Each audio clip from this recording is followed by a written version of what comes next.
오늘 저는 요한계시록 강해 제26강입니다. 음녀 바빌론과 일곱 금병의 심판이라는 제목으로 요한계시록 15장과 16장을 오늘 강해하도록 하겠습니다. 여러분, 우리 지난주에 말씀 우리 배운 것처럼 여러분 이제 제일 중요한 것은 지금 이 상황이 언제라고 여러분? 7년 대환란의 마지막 후반부 3년 반입니다. 그러니까 여러분 지금이 환란기예요. 제가 늘 이게 가장 여러분들이 항상 머릿속에 가지고 계셔야 되는 거예요. 지금이 환란기냐? 아니죠. 그럼 지금이 혹시 천년 왕국식입니까? 네, 맞습니다. 지금은 교회 시대고 절대로 지금은 환란기가 아니라는 거예요. 그러니까 여기 지금 나와 있는 14만 4천 명, 그리고 또 이 14만 4천 명은 언제 나오는 사람들이에요? 환란기 때, 그것도 후반부 3년 반 때, 이때 나오는 사람들이에요. 그러니까 마지막에 대환란이 있을 때 그때에 구원받은 어느 나라 사람들이라고요? 이스라엘 사람들입니다. 그러니까 이 이스라엘 사람들이기 때문에 이들이 모세의 노래를 알고 있는 거예요. 그리고 어린 양의 노래는 당연히 왜 알고 있을까요? 이들이 예수 그리스도의 보혈의 피로 구원받은 사람들이기 때문에. 그러니까 율법의 의로도 아니고 오직 우리의 예수 그리스도의 이 믿음의 의로 구원받은 사람들이기 때문에 이 사람들은 율법도 알고 있어서 모세의 노래와 어린 양의 노래를 불렀다라는 것을 여러분들이 이것을 꼭 머릿속에 기억하시면 좋겠습니다. 그래서 제가 이스라엘의 그 이삭 죽기가 바로 마지막 때 구원받을 이 14만 4천을 상징한다라고 또 말씀드렸고, 예전에는 제가 또 한번 그것도 말씀드렸죠. 이 11조가 또 마찬가지로 이 이스라엘의 구원받을 마지막 14만 4천 명을 또 상징한다. 그러니까 여러분 굉장히 마지막 때 가서 극소수의 사람들만 구원받는 거예요. 그러니까 이 노아의 방주 시대 때 엄청나게 많은 사람이 살았습니다, 여러분. 예를 들면 그때는 수명이 약 900년 이렇게 살았잖아요. 그러니까 얼마나 애들을 많이 낳겠어요. 그러니까 인구가 굉장히 많았는데 그 중에서 몇 명만 구원받았습니까? 8명만 구원받았어요. 그 수많은 사람들 중에서 물론 중간에 에녹이라는 사람은 하나님과 함께 동행해서 하늘로 휴거돼서 올라갔죠. 그래서 우리 부활 성도들의 휴거의 모습이 되는데, 에녹을 빼놓고 그냥 살아있는 사람들 중에서 이 홍수의 죽음을 보지 않고 살아난 사람은 8명밖에 되지 않는 거예요. 그러니까 마지막 때요, 우리 성도들이요, 우리 성도들은 다 휴거돼서 공중에 올라가 있는 그 때에 7년 동안 이 땅에서 엄청난 환란이 있는데 그 중에서 겨우 14만 4천 명만 이스라엘 백성 중에서는 살아남는다는 거예요. 물론 이제 이스라엘 백성 말고 다른 민족들 중에 그 기간 동안에 야 정말 성경에 있었던 게 그대로 이루어지네 라고 하나님의 말씀을 믿고, 그러면 내가 끝까지 이 666표를 받지 않고 내가 버텨야겠다, 목베임 당해도 내가 버티지 않아야겠다 하고 남은 수많은 구원받은 사람들이 있을 거예요. 근데 어쨌든 지금 성경에서는 그러한 사람들은 나중에 수만 성도들이라고 이야기하고, 지금 요한계시록 15장에서는 그 구원받는 이 환란기 동안 구원받는 자들이 어떻게 구원받는가에 대한 예표, 그 상징으로 이스라엘 사람들을 세우는 겁니다. 그러니까 여러분, 하나님이 계시는 표적으로 이스라엘을 구약 1600년 동안 하나님이 세우셨어요. 마찬가지로 지금 신약시대에 우리 2000년이라는 시간이 지났잖아요. 근데 지금 이 기간 동안에도 하나님께서는 이스라엘 백성을 통해서 이제 예수님이 다시 오신다는 것과 하나님이 살아계시다는 것을 표적으로 보여주고 있는 겁니다. 그러니까 우리는 이제 이 요한계시록을 보면서 그러한 부분들을 우리가 잘 이해를 하고 보면 요한계시록이 결코 무서운 책이 아니라는 거죠. 그래서 요한계시록 속에서 나오는 수많은 이러한 무시무시한 이야기들, 오늘 이따가 우리가 또 살펴볼 16장의 이러한 이야기들이 우리에게 적용되는 게 아니라 누구에게 1차적으로 적용된다? 바로 이스라엘 백성들. 그 백성들이 바로 하나님의 마지막 진노의 포도즙 틀 심판, 요걸 통해서 하나님이 살아계심의 표적이 되는 겁니다.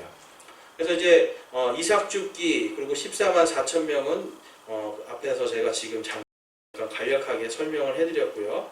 그 다음에 지난주에 우리 보았던 아마겟돈 전쟁을 한번 보겠는데요. 이 아마겟돈 전쟁은 7년 환란기의 맨 마지막에 일어날 일입니다.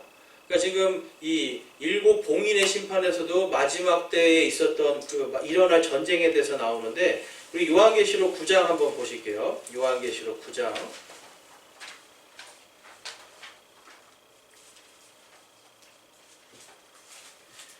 요한계시록 9장에 가보면 자, 요한계시록 9장 13절입니다. 13절. 여섯째 천사가 나팔을 불매 내가 들으니 하나님 앞에 있는 금제단에 네 뿔에서 한 음성이 나서 오늘 아까 네 짐승이 나오죠, 여러분? 네 짐승이 누구냐면 네 그룹들이에요, 그룹들. 그러니까 이 그룹들이 가지고 있는 이 뿔은 권능을 이야기하거든요. 그러니까 이 네 뿔들에서 음성이 나는 겁니다. 나팔을 가진 여섯째 천사에게 말하기를 큰 강 유프라테스에 묶어둔 네 천사를 풀어주라 하더라. 이에 네 천사가 풀려났는데 그들은 어느 해, 어느 달, 어느 날, 어느 시에 사람들의 3분의 1을 죽이려고 예비된 자들이더라. 그 기병들의 군대의 수는 2억이며 내가 그들의 수를 들었노라 라고 말씀합니다. 그리고 이제 17절에 보면 내가 이같이 환상 중에 그 말들과 그 위에 탄 자들을 보았는데 그들에게 불과 청옥과 유황으로 된 흉갑이 있고 또 그 말들의 머리는 사자의 머리 같으며 그것들의 입에서 불과 연기와 유황이 나오더라 라고 말씀합니다. 자, 이 말씀 그대로 보시면서 다시 15장으로 넘어가면 15장에 가면 이 네 천사가 어떤 일을 하는지 한번 보겠습니다. 네, 15장 보면은 이제 8절입니다. 그 성전이 하나님의 영광과 그분의 권능으로부터 나오는 연기로 가득 차매 일곱 천사가 일곱 재앙이 이루어질 때까지는 아무도 능히 그 성전에 들어가지 못하더라라고 이야기하면서 지금 엄청나게 하나님의 진노가 지금 하늘에 있는 성전에 가득 찼다라는 걸 보여주고 있어요. 그래서 16절에 가보시면 12절의 말씀이 이렇게 말씀합니다. 16장 12절. 여섯째 천사가 자기 병을 큰 강 유프라테스 위에 쏟아부음에 그것에 물이 말라서 동쪽의 왕의 길이 예비되더라. 아까 유프라테스 강이 마르죠? 여러분 이스라엘을 그 중심으로 해서 유프라테스 강 저쪽 건너편은 동쪽입니다. 그러니까 지금 동쪽에서 군대들이 오는 이야기가 나오고 있는 겁니다. 그래서 거기에 보면은 이제 또 내가 보면 개구리 같은 부정한 영 셋이 용의 입과 짐승의 입과 거짓 대언자의 입으로 나오더라. 그들은 마귀들의 영들로서 기적들을 행하며 땅과 온 땅의 왕들에게 나아가 하나님과 전능자의 저 큰 날에 있을 전쟁을 위하여 그들을 모으더라. 보라 내가 도둑같이 오나니 깨어있어 자기 옷을 지키고 벌거벗고 다니지 아니하여 그들에게 자기 수치를 보이지 아니하는 자는 복이 있도다. 예수님께서 비슷한 말 하셨죠, 여러분? 내가 도둑과 같이 임할 것이다 라고 말씀하셨어요. 자, 그래서 우리 16절 말씀 함께 볼게요. 그가 히브리 말로 아마겟돈이라 하는 곳으로 그들을 함께 모으더라 라고 이야기합니다. 그러니까 이 아마겟돈이라고 하는, 제가 이제 지난주에도 말씀드렸듯이 아마겟돈은 무기또 골짜기라는 뜻이에요. 그러니까 이 무기또 골짜기에 모여야만 예루살렘을 칠 수 있습니다. 그러니까 옛날부터 우리 기드온의 300용사도 어디에서 그 미디안 군대들을 다 쳐부습니까? 바로 이 무기또 골짜기예요. 그러니까 이름이 다양하게 바뀝니다. 예스르엘, 이스라엘 이런 골짜기라고 이야기하는데요. 여러분 그 갈멜산도 결국은 그 밑에가 무기또 골짜기고요. 항상 이 기드온도 그렇고 마찬가지로 예루살렘을 치기 위한 어떤 일들이 있을 때 군대들이 모일 때 항상 무기또 골짜기에 모이게 됩니다. 그래서 이 무기또 골짜기가 마지막 때에도 그것이 이루어질 것이다 라고 지금 성경이 말씀하고 있어요. 그래서 이제 거기 밑에 보시면 나눠드린 프린트물에 보시면 이사야서 9장 1절에서 7절에 보면 바로 이 무기또 골짜기에서 철장 권세를 가진 하나님이신 예수님께서 이들을 모두 진멸할 거다라고 말씀합니다. 그래서 거기에 모여있는 민족들 중에 미디안 족속이 있고요. 또 이사야서 49장 12절에 가면 이제 신임이라고 하는데 이게 일반적으로 우리가 다 중국으로 알고 있습니다. 근데 최근에 중국 사람들이 뭐라 했냐면 우리는 2억 명의 군사를 동원할 수 있다 이런 얘기를 했어요. 자기네들은. 그러니까 아까 몇 명의 군사가 온다고 그랬죠? 무기또 골짜기에 2억 명이 모인다. 그러니까 지금 벌써 그러한 그렇게 동조해서 함께 모일 수 있는 군사들이 이미 있다라는 거고요. 그래서 이 마지막 때가 되면 이제 온 세상이 적그리스도와 함께 동참하고 연합하면서 바로 그 일을 할 수 있게 된다는 겁니다. 그래서 기도원의 용사들 뭐 이러한 이야기들도 마찬가지로 다 이 무기또 골짜기에서 이루어졌다라는 우리가 볼 수가 있고요. 우리 이 무기또 골짜기에서 이들을 처치하시는, 이들을 심판하시는 예수님이 어떤 분이신지 한번 이사야서 9장 6절 말씀 한번 읽어보겠습니다. 그 밑에 있습니다. 이사야서 9장 6절 말씀. 이는 한 아이가 우리에게 태어났고 한 아들을 우리에게 주셨는데 그의 어깨에는 정권이 놓이고 그의 이름은 놀라우시니 조언자, 강하신 하나님, 영존하는 아버지, 평화의 통치자라 할 것이기 때문이라. 7절 말씀도 읽어보겠습니다.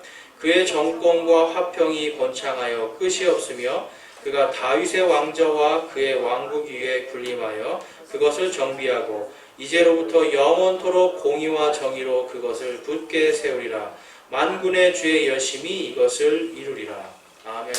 지금 이것을 이루기 위해서 여러분 만군의 주의 열심히 오늘도 일하시는 거예요. 만군의 주 하나님께서 마지막에 철장 권세를 가지고 바로 이 무기또 골짜기에서 진노의 포도즙들 심판으로 모든 지금 2억 명이 되는 수많은 세계 각처에서 온 이 군대들 하나님을 대적하고 적그리스도의 편에 서서 하나님의 백성들을 죽이려 하고 이들을 하나님께서 한날 한시에 그냥 주님의 철장으로 심판하신다라는 게 지금 이 이사야서 9장 6절의 말씀입니다. 그러니까 여러분 지금 이 이사야서 9장 말씀이 예수님의 초림 얘기가 아니라 지금 재림의 이야기예요. 그러니까 재림에 예수님께서는 무엇을 오시는 거예요, 여러분? 영존하는 아버지, 강하신 하나님, 평화의 통치자로 오시는 거예요. 여러분 진정한 평화는요 언제 이루어집니까? 진정한 평화는 정말 강력한 힘이 잡고 있어야 진정한 평화가 있어요. 우리 인간들의 세상 속에서는요 사실 우리는 다 잘났잖아요, 여러분. 다 잘나고 전부 다 자기 의의가 강해요. 그런데 정말 강력한 사람이 딱 진짜 왕이 한 명 딱 서버리면 그 밑에서 다 복종하게 돼 있고 싸우고 싶어도 참게 되는 거예요, 여러분. 그래서 여러분 법이 엄청나게 세고 무서우면 어떻게 돼요, 여러분? 지키게 되잖아요. 그러니까 그런 것처럼 예수님께서 철장 권세를 가지고 오셔서 온 땅을 하나님의 말씀으로 다스리시는 그때가 오면 이 땅에 진정한 평화가 온다는 겁니다. 그러니까 지금 시대에 여러분 평화 많이 얘기하고 있지만 그거는 인간이 여러분 그걸 이룰 수가 없어요. 근데 인간 중에 그거를 이루겠다라고 하는 사람이 나오는데 그 사람이 누굽니까? 바로 적그리스도예요. 그래서 평안하다, 안전하다 할 때 누가 온다고요? 적그리스도가 오는 거예요. 적그리스도는 여러분 그러니까 뭘로 오는 겁니까? 평화의 사도로 옵니다. 가장 아름답고 가장 멋진 사람으로 오는 것이 바로 적그리스도입니다. 여러분 우리가 적그리스도가 과연 누구일까 할 때 막 흉악한 사람이 아니라요. 정말 보잘것없고 나약한데 무언가 강력한 힘으로 나타나는 사람이 있을 거라는 거예요. 예수님과 똑같이 흉내낼 겁니다. 자, 그 밑에 한번 보실게요. 요엘서 3장 11절에서 13절이 이 마지막 때 아마겟돈 전쟁을 하나님께서 허락하실 때의 일을 이렇게 기록해 놨습니다. 모든 이교도들아 너희는 집결할지어다. 올지어다 사방에서 함께 올지어다. 오 주여 주의 강한 자들이 거기로 내려오게 하옵소서. 이교도들은 깨어서 여호사밧 골짜기로 올라갈지어다. 내가 거기에 앉아서 사방의 모든 이교도들을 심판하리라. 너희는 낫을 대라. 수확할 것이 이것도다. 너희는 와서 밟으라. 포도즙들이 가득 차고 독이 흘러넘치며 그들의 사악함이 크도다라고 말씀합니다. 그러니까 마지막 때 지금 어떤 일이 일어난다는 거예요? 진노의 포도즙들 심판이 있을 건데 사방에서 지금 다 모으는 겁니다.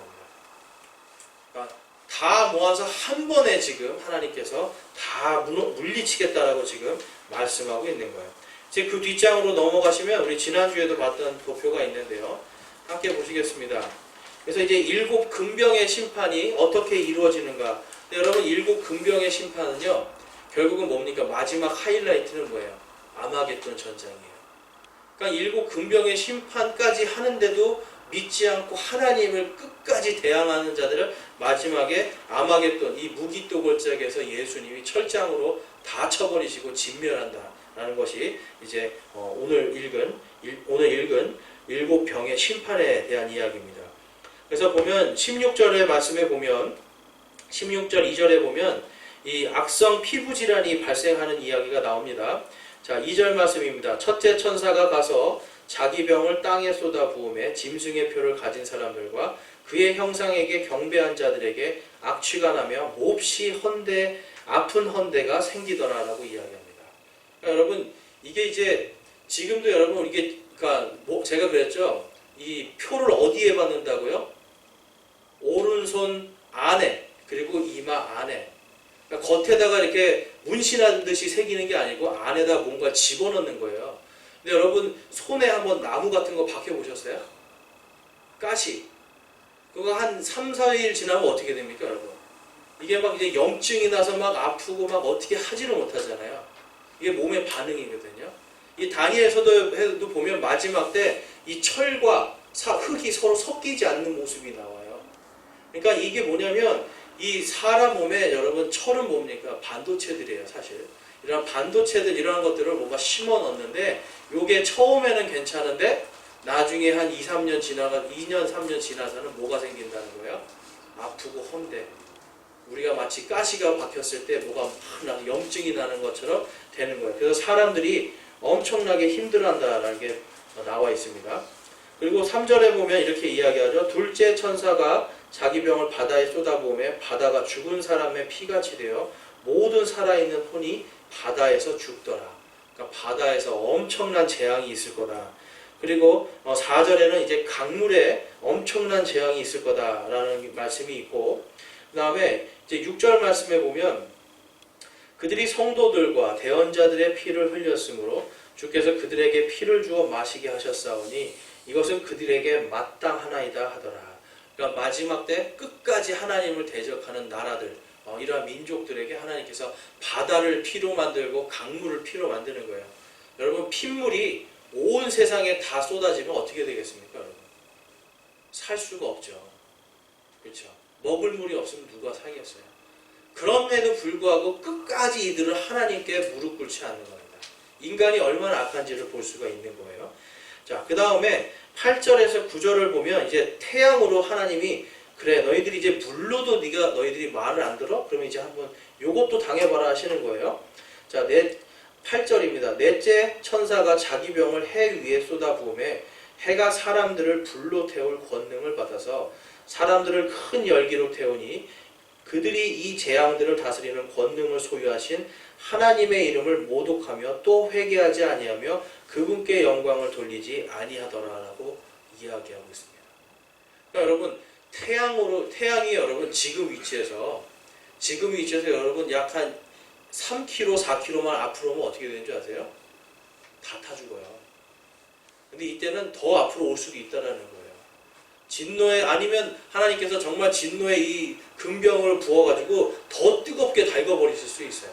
제가 볼 때 이게 더 맞는 것 같아요, 여러분. 불에다가 화력을 더하려면 어떻게 돼요, 여러분? 휘발유를 부으면 진짜 펑 터져 나가거든요.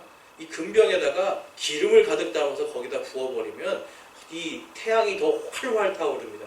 그럼 사람이 타 죽게 돼 있습니다. 여러분, 우리가 지금 태양이 그냥 감사하게 지금 딱 정확한 위치에 있는 거예요. 근데 이게 조금 더 앞으로 오면 우리는 타 죽고요. 조금 더 뒤로 가면 우리는 다 얼어 죽어요. 그러니까 지금 이게 얼마나 감사한 건지는 모르는데 이들은 지금 그 당시에 지금 이제 마지막 때 타 죽으면서도 어때요? 하나님을 모독한다라고 말씀합니다. 그러니까 하나님을 모독하고요. 하나님을 더 저주하는 일이 생기는 거예요. 그러니까 사람들이 여러분 이때가 되면 얼마나 악해지는지 알 수 있겠죠. 그러니까 이 적그리스도의 이 666 표를 받는다라고 하는 거는 이때 되면 분명히 사람들이 많은 저항들이 있겠지만 동시에 뭐냐면 완전히 다 사탄한테 내 혼을 팔아버리는 그런 상황이 되는 겁니다. 자, 그 다음 말씀에 보면 이제 온 세상이 이제 어둠에 차게 됩니다. 자, 10절 말씀. 다섯째 천사가 자기 병을 짐승의 자리 위에 쏟아부음에 그의 왕국이 어둠으로 가득하고 그들이 아픔으로 인하여 자기 혀를 깨물며 자기 아픔과 헌대로 인하여 하늘의 하나님을 모독하고 자기 행실을 회개하지 아니하더라. 끝까지 여러분 안에 있는 이런 지금 666 표가 계속 헌대되고 막 염증이 나고 아프고 이제는 막 태양으로 태워주겠는데 이제 어둡기까지 하고 완전히 지금 이제 끝나는 거예요, 여러분. 이 세대가. 그럼에도 불구하고 하나님께 무릎 꿇지를 않는 겁니다. 그리고 나서 12절에 이제 하나님께서 이 마지막으로 아마겟돈 전쟁, 바로 이 무기또 골짜기로 2억의 군사들을 다 모아서 한 번에 그들을 밟아버리는 것을 볼 수가 있습니다. 그 말씀에 대해서는 요한계시록 14장 20절에 도시 밖에서 그 포도즙 틀이 밟혔고 포도즙 틀에서 피가 나와 말 굴레까지 닿았으며 1600 스타디온이나 퍼졌더라라고 말씀합니다. 이 도시 밖에가 어딜까요? 바로 예루살렘 밖에예요. 무기또 골짜기에서 모여서 예루살렘으로 지금 막 진격하는 군대들을 거기서 하나님께서 진멸을 하시면 이 피들이 예스르엘 골짜기를 통해서 바로 이 요르단 강물을 통해서 사해를 통해서 그 다음에 홍해 바다까지 가는 길로 빠지게 됩니다. 네. 근데 제가 얼마큼 깊이라고 말씀드렸죠? 마이굴레 1.2m 깊이에 그리고 300km를 흘러가는 거예요. 근데 이게 얼마든지 한 사람을 6리터의 사람의 피를 계산했을 때는 가능하다라는 것이 지금 이제 제가 지난주에 말씀드렸어요. 그래서 이제 이러한 모든 것들을 하나님의 이제 진노에 대해서 16장까지 지금 쭉 말씀하시고 그 다음에 더 자세하게 이 적그리스도가 누군지에 대해서 17장에서부터 말씀해 주시는 거예요. 그래서 음녀 바빌론이라고 이야기하는데 이제 17절 말씀 전에 16절 말씀에서 그 음녀 바빌론에 대해서 잠깐 말씀을 해주고 하나님께서 우리에게 그것이 무엇인지를 알 수 있게 그 다음으로 연결되게 해주십니다. 자, 19절 말씀입니다. 16장 19절 그 큰 도시가 세 조각으로 갈라지고 민족들의 도시들로 무너지며 또 바빌론이 하나님 앞에 기억되어 그분께서 그녀에게 자신의 맹렬한 진노의 포도즙 잔을 주시니라. 또 모든 섬이 사라지고 산들도 보이지 아니하더라 라고 말씀해요.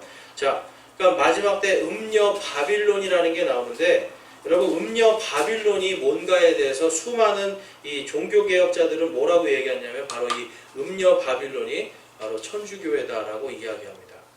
그러니까 이게 지금까지 나타난 거로는 천주교회로밖에 보이지가 않아요. 근데 앞으로 어떻게 나올지는 모릅니다. 여러분 그러니까 우리가 꼭 이거다라고 이렇게 단정 짓는 게 아니라 지금 나와 있는 현상에서 굉장히 가장 비슷한 거는 천주교회 그 시스템인데요. 앞으로 또 어떤 것이 나타날지 몰라요. 근데 더 확실한 건 뭐냐면 천주교회 시스템뿐만 아니라 이제는 종교 통합 이것이 바로 음녀로 되는 거예요. 여러분 성경에서 말하는 음녀, 간음 이런 건 다 어떤 걸 이야기합니까? 바로 남편을 버린 여인들. 그러니까 남편이 아닌 다른 남자와 이 간음을 한 여인들을 음녀라고 지금 이야기하고 있는데 마찬가지로 교회, 우리는 교회잖아요. 우리의 신랑이 누구죠? 예수님이잖아요. 바로 이 교회들이 예수님이 아니라 다른 종교를 따라가고 다른 신을 섬기면 그게 바로 간음이 되는 거예요. 그러니까 여러분 예수님이 간음한 여인이 왔을 때 죄 있는 자가 돌로 쳐 죽이라고 말씀하시잖아요.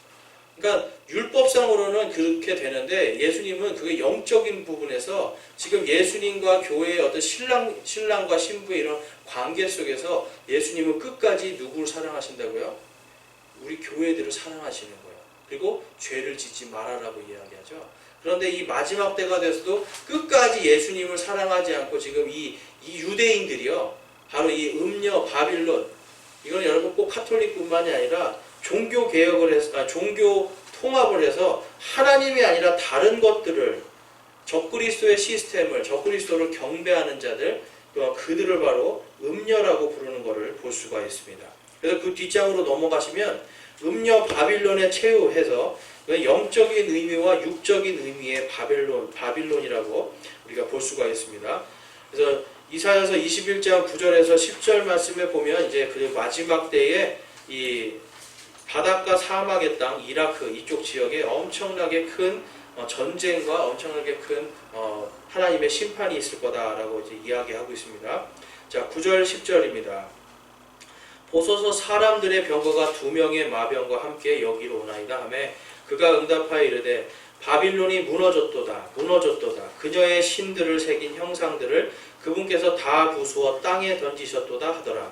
오 내가 타작한 것이여 내 타작마당의 곡식이여 내가 만군의 주 이스라엘의 하나님께 들은 것을 너희에게 밝히 알려노라 라고 말씀합니다. 이와 비슷한 말씀이 요한계시록 18장에 있습니다.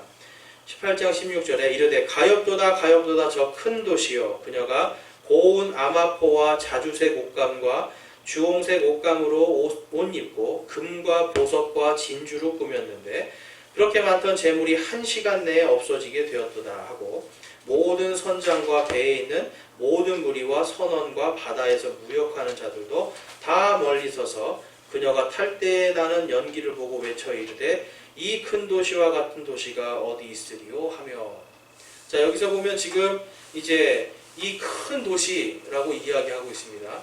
그리고 아까 어디에 바다에도 피가 되고 여러분 강도 피가 되고 이게 다 뭐냐면 어떤 무역하는 자 그런 곳들을 이야기하고 있는 거예요.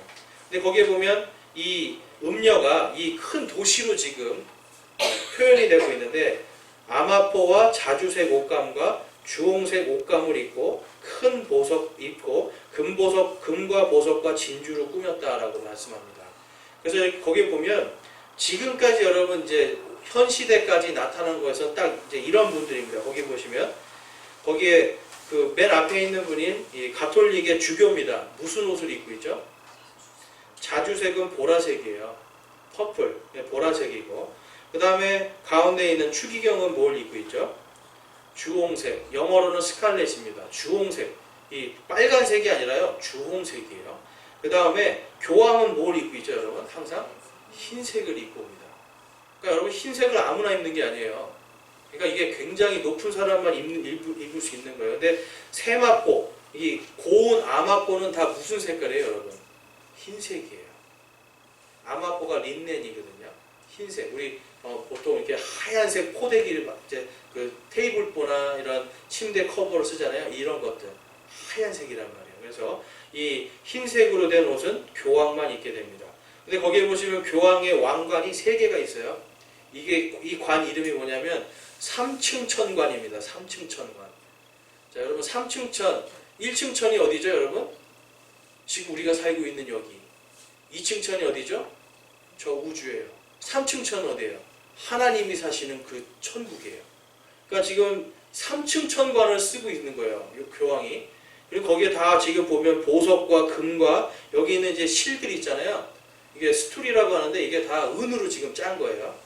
그리고 지금 뭘 들고 있죠? 금잔을 들어서 이렇게 예배를 미사를 할 때 씁니다.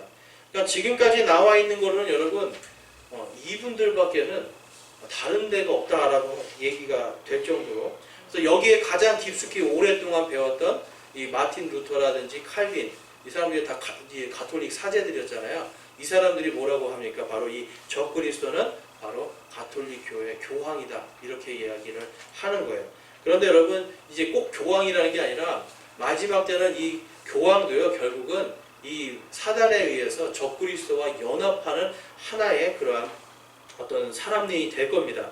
그래서 도시라고 얘기하니까 지금 여러분 이 가톨릭의 도시는 어디입니까? 로마 안에 어디죠? 바티칸 도시잖아요.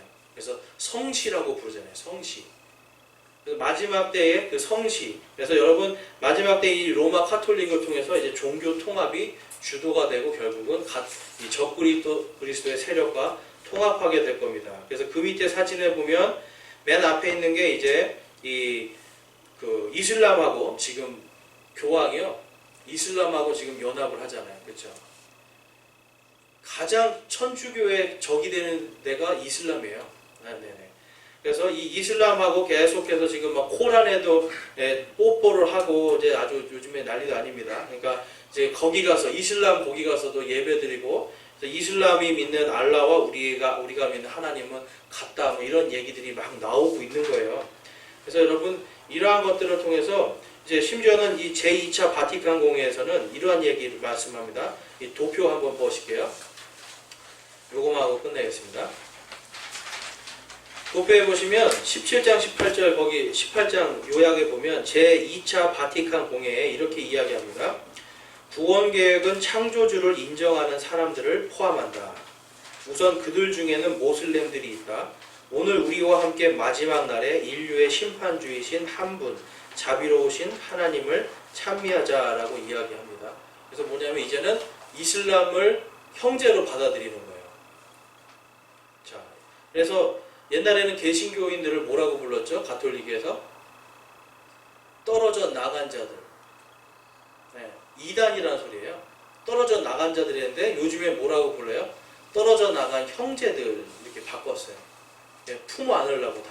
근데 이제는 뭐까지 품어 안는 겁니까? 이제 이슬람까지, 모슬렘까지도 이제는 다 하나님을 창조주로 믿기 때문에 다 구원받을 수 있다라고 이렇게 하면서 품고 있는 겁니다. 결국은 여러분 마지막 때 음녀의 이 시스템에서는 뭐가 하나로 통합됩니까? 종교가 하나로 통합되고 정치가 하나로 통합되는 일이 생기게 됩니다. 그래서 그러한 모든 것들을 통해서 결국 하나님은 마지막 때 아마겟돈으로 다 심판하고 진멸하신다. 그러니까 여러분 지금 사실은요 굉장히 위험한 게 뭐냐면 교회들이 여러분 아마겟돈 전쟁에 우리가 안 들어가는 건 확실한데 근데 지금부터 엉뚱한 하나님을 믿으면 들어갈 수 있게 된다는 거예요. 정말 예수 그리스도의 보혈의 십자가로 구원받고 그분의 십자가와 부활하심을 믿지 않는 그러한 교회들이 이제 앞으로 나올 수 있다라는 거예요. 제가 전에도 한번 말씀드렸듯이 오직 예수님의 이름으로 오라고 이야기하면 어디 가서든지 기도를 할 수가 없는데 이 병원이나 군대나 이런 데서 채플린이라고 하죠. 원목이나 군목들. 근데 지금 미국 같은 경우는요, 여러분 군목들이 이슬람, 개신교, 그다음에 천주교, 그다음에 힌두교 이런 사람들이 다 모여요. 불교까지도. 그래서 같이 기도합니다. 근데 뭐만 빼면 된다고요? 예수님의 이름만 빼면 되는 거예요. 그러니까 이게 하나로 이렇게 되면 결국은 여러분 그런 교회에 있으면 어떻게 되는 거예요, 여러분? 그 교리를 따라가면 구원받지 못하는 사태가 발생합니다. 그래서 지금부터 여러분 벌써 환란기로 들어갈 수밖에 없는 이 소위 말하는 신도들이 생기는 거예요. 성도가 아니라 신도들이 생기는 겁니다. 그래서 여러분 그러한 것들 우리가 주의하고 계속해서 관찰해 보면서 이 주변에 있는 여러 우리 교회들을 위해서 우리가 계속 기도해야 됩니다. 그래서 마지막 때에 적그리스도가 지금 오지 않았어도 우리는 그 영향력으로 이제 들어가는 시대다. 그런 걸 아시고 함께 기도하기를 바랍니다. 오늘 여기까지 하겠습니다.